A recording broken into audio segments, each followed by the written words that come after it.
107.5 WBLS, your number one source for R&B.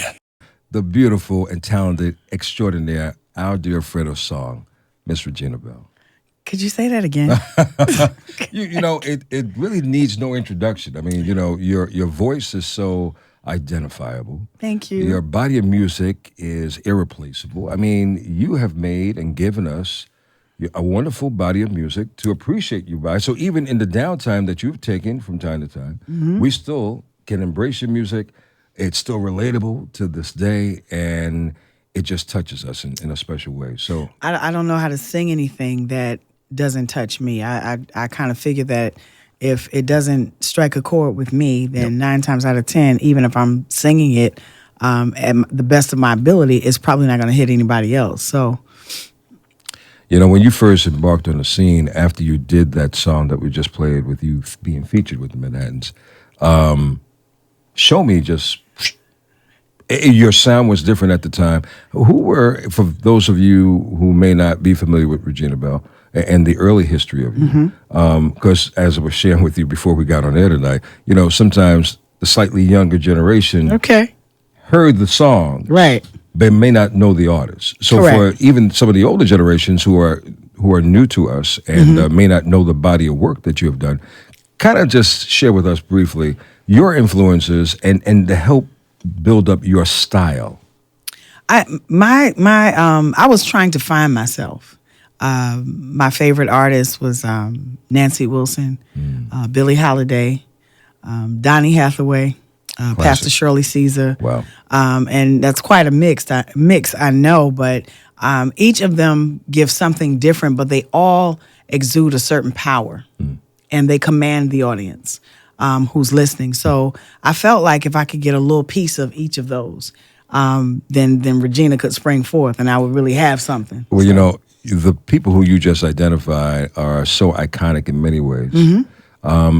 It's almost a shame to a small degree why the younger generation now may not have the current ones close to reference like you just referenced those. Yeah. And those who are wise and who have paid attention to those who have walked before them like That's you right. and many others. That's right. I think they have wonderful and wise careers. Yeah, I sit at the feet of these icons, as you say. The Manhattans. I always looked at Gerald as incredible. I watched him night after night after night, and it's amazing because after a while, the show backwards and forwards. Yeah.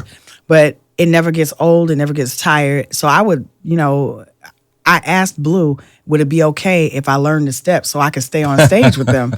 So I actually learned the steps and actually was on stage with them throughout the whole show, even though I was only slated to sing the one song.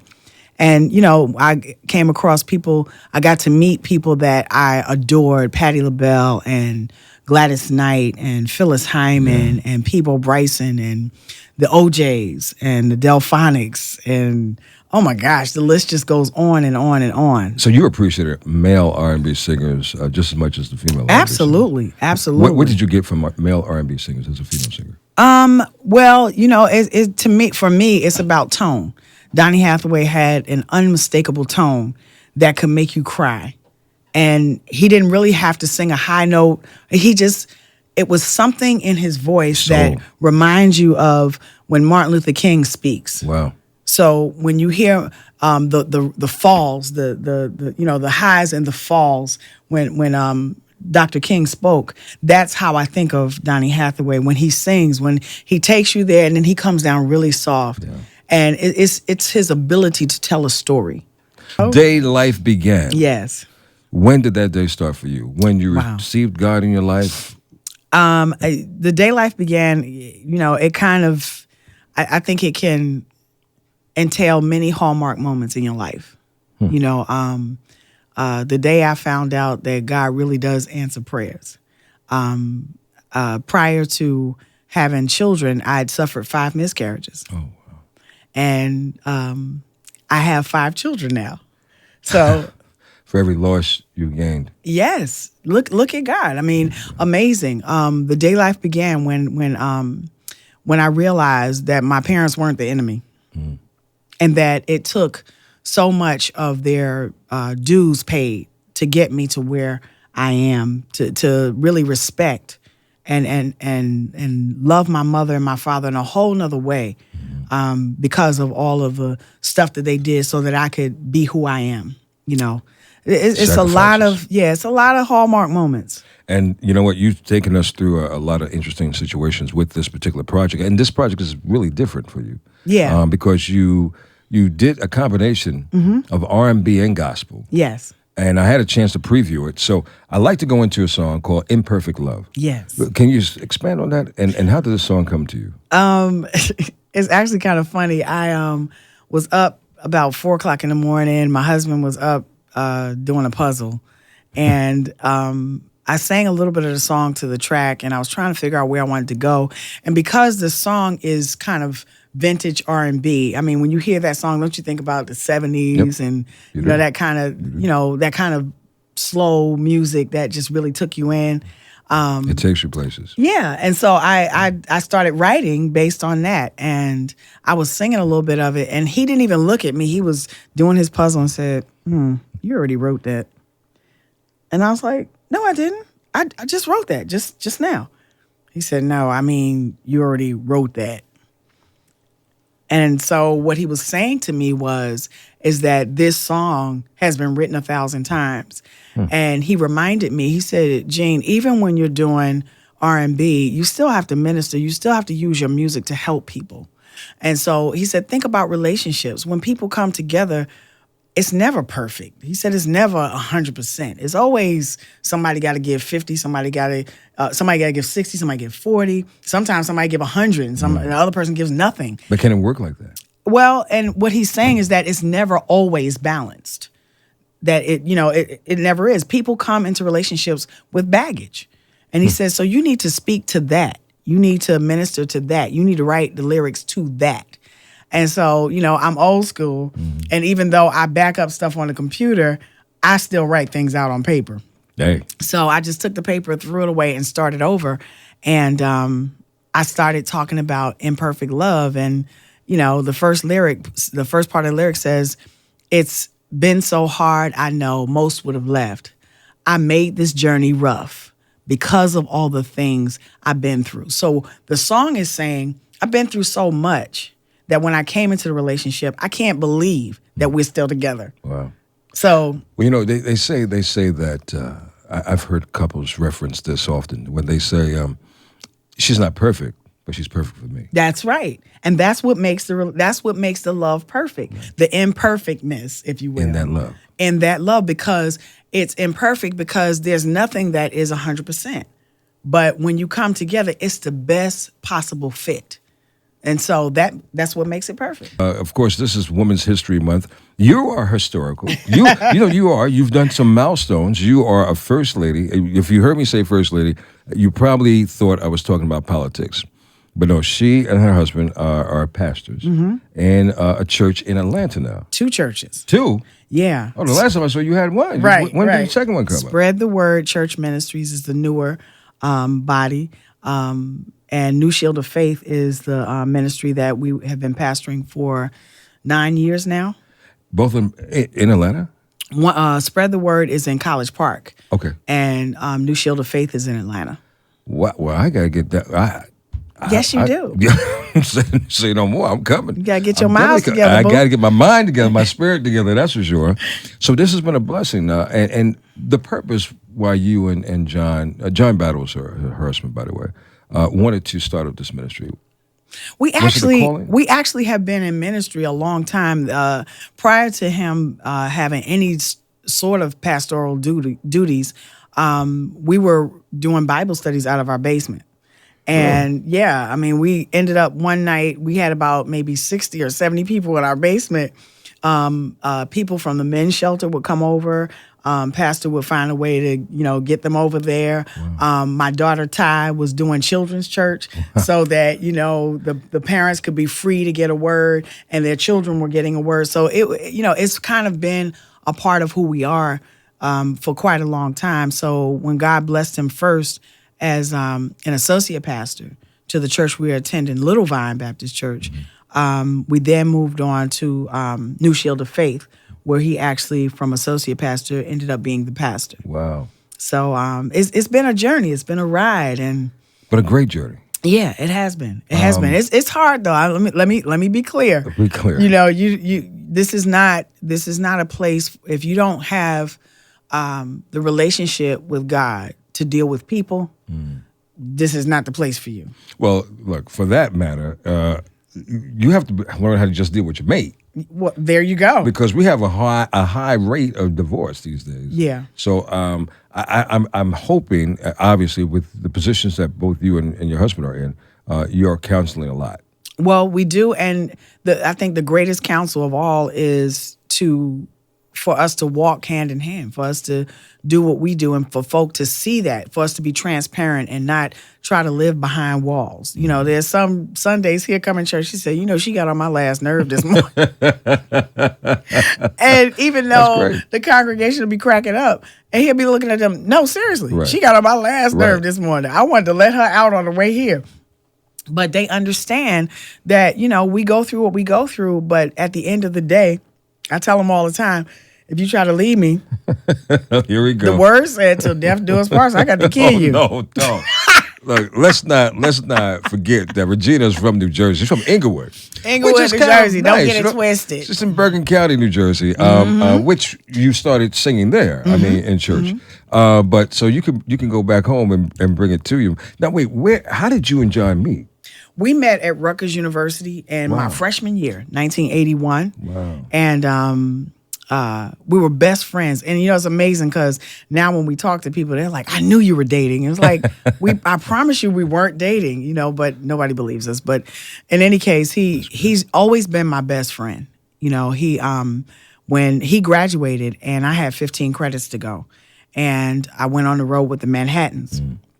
And every show, if he was playing ball in that city, he would show up to my gig. No joke. And it was amazing because some nights it would be like, okay, I was hoping you wasn't going to come here, right? Why is that? Well, it was so many rabbit coats. And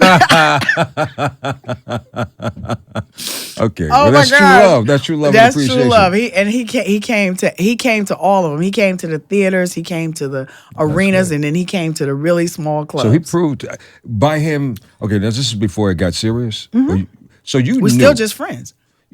But you knew, right? You knew that he liked you beyond just friends. No, I promise you, Regina. we were friends for 8 years. I didn't get it until I started my tour with Frankie Beverly and Mays. And the first city was Atlanta. And I went to, John had a game. I went to the arena to see him play with the Hawks. And we went out to dinner. He drove me back to my hotel. And usually, because he's so much taller than me, he always kisses me on top of the head and call me Shorty. But this night, he kissed me on the lips and walked away and just left a sister in the doorway. Like, I was like, okay, what just happened here? You know, and that changed everything. Really? That changed It everything. took that moment for It you took to that really open up your eyes to this guy. I promise you, I used to always say, I need somebody like John. I used to always say that. Wow. But, I mean, we were just so good of friends, we didn't want to ruin that. I mean, he actually told me everything. I told him everything. And so, you know, you don't meet people like that in life. No. So you don't want to mess that up, you know, with intimacy, and then all of a sudden everything goes sour. Yeah, that's true. It goes beyond, you make every performance that I've seen you do so personal. I mean, you get so connected to your audience, and I think that's one of the reasons why you've had such a luxurious career and people have supported you for over the years, that it's not like you're just doing it. It doesn't seem like a job to you. It seemed like it was something that it was passionate for you and that you loved. Yeah. Blue taught me a long time ago. He said, you know, when you perform, make the audience your living room. He said, when you're in your living room, what do? He said, you take your shoes off. You let your hair down. Yeah. You're transparent. He said, now you don't have to tell them everything, but musically, you have to break it down. You have to break down walls. And he said, you have to be able to take them there.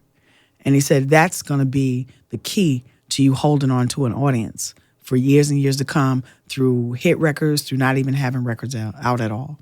I'm going to put a wish out there. I wish a duet with you and Gerald Austin. Another one? Yeah. Okay. Yeah. Because we did Where Did We Go Wrong? Yeah, I know. But no, something, your next project. Okay. I see that happening, and that's going to be $1 million seller. Regina Belle is with us. Brand new CD is The Day Life Began. You need to put it a part of your collection. What do you hope that people will, upon listening to this body of work that you have produced for us, what do you hope that people will walk away with? That, veterans still have something to say, that we bring something to the table. We bring wisdom to the table. We bring experience to the table. And, a lot of us still, are passionate about what we do. Our voices are still intact. Our gift it still means the world to us to do what it is that we do. And so, a stage has to remain for us to do what we do. When I was younger, I sat at the feet of people like Freda Payne and Pastor Shirley Caesar when I got a chance to meet her, Phyllis Hyman. And I talked to them about, and I still talk to Nancy Wilson about, what is it that keeps us going? What is it that, when I want to throw in the towel, and I get wisdom from them. And I want people to take away from this record that, even though we're not in the top, 10 or whatever. But it's still possible that you can get there. Well, yes. But understand, when I go in the studio, we want people to love what we do, but we go in the studio to make great music. Right. And we want people to appreciate that. And so that's hopefully what people take away from that it will be a bestseller because people will buy into what it is I'm trying to say. Before I let you go, minister to women tonight and just speak on maybe some of the hardships that obviously so many women endure and for them to move forward. Wow, where do you start? Raising my children, I kind of backed away from, so much city life. I grew up in the city, and my parents were very, very strict. So Lois didn't play that. When the street light came on, a sister better be making her way home. I bet. Don't be getting here, be here was her motto. So, I thought that I would take them away from the cement, jungle and put them in a place where they could appreciate the trees and the flowers and slow life down just a little bit for them. And I always say God has a sense of humor because he gave me 4 girls. Oh, wow. Mini-me's. Right, 4 girls and 1 boy. Now stick with me because I'm going somewhere with this. Raising my girls has been so different and somewhat difficult because when I was coming along, you couldn't even see a bra commercial on television. You remember there was a bra that was suspended in the air, the 18-hour playtex. Right, no body in it, right? And so that's my testimony. We come a long way from that. Right. Now we come from that to Victoria's Secrets. Right. Okay, Right. You feel me. Yeah. So I'm saying that in a lot of aspects we don't get help raising our girls, not from the media. Everything is about sex. You can't even sell a car without selling sex. And at the end of the day, we have got to get back to the basics of helping our women to understand who they are and whose they are. And that if you are looking to be completed by a man, you've already messed up. Because when God made you, he made you 100%. 100%. The only thing that somebody can do is pour into you. But you can't look for somebody to complete you. That's not how that works. Right. And so, if I had to give one message, that would be it. That when God made you, he put everything in you that you need. Everything that you need for success, everything you need to be able to finish this journey in life, everything you need to meet that someone and give them a great life. There are some times when you have to put aside your own issues and circumstances in order to highlight somebody else. You got to be willing to do that if you're going to get along with somebody. And if you're not willing to do that, okay, stay by yourself until you can get, to that place. Right. So, for our women out there, know that you are gems. You are blessed and highly favored. And you're the earth. You are the earth. You're the salt of the earth. You have got to recognize who you are. And when you do, that someone, your Boaz is coming. He coming. Thank you for touching somebody tonight, because I know someone received exactly what you said. I pray so. Well, I thank God for giving you everything we need. And you've given us inspiration. You've Thank given you. us encouragement. You've given us love. You've given us pictures for us to imagine what could be. So as you move through your journey of life and raising your children still and being a great Yeah, wife. they grown, but Lord. Yeah, you're still raising them, no Yeah, matter you're what. right. I know, look, it They doesn't go stop. home, they go away from home. You become But empty nesters. They come on back. But What you is know that? what? That's what family is. And, That's right. And that's the whole purpose. My mama never wanted me to leave the house. I could have probably stayed there until I was a grown man, but, Your life mother and has I have slightly different outlooks on the way this perspective. works. My mom was from the old school. So, I want you to come visit. But you can't stay? But No. I remember I had to visit my mom and I had to end up staying for a minute, for like a good 2 months. Wow. And I got out just in time, yeah. Okay. Just in time. But so there's a right purpose. A mother's love is like no other. Yes, it is. It's like no other. Yes, it is. I feel the same way about my mom. She's I love my daddy now, don't get it wrong. that's right. My father was the first man I ever fell in love with. He Yep. has a sense of humor, and I knew that when it came time for me to have a mate, that it would have to be somebody who at least had some of the qualities of my dad. But my mom showed me how to grow up and be a woman. She put the responsibility, and being the oldest child, I think you kind of get all the responsibilities, after the children keep coming, it start getting relaxed after a while, they start doing stuff that you could never do.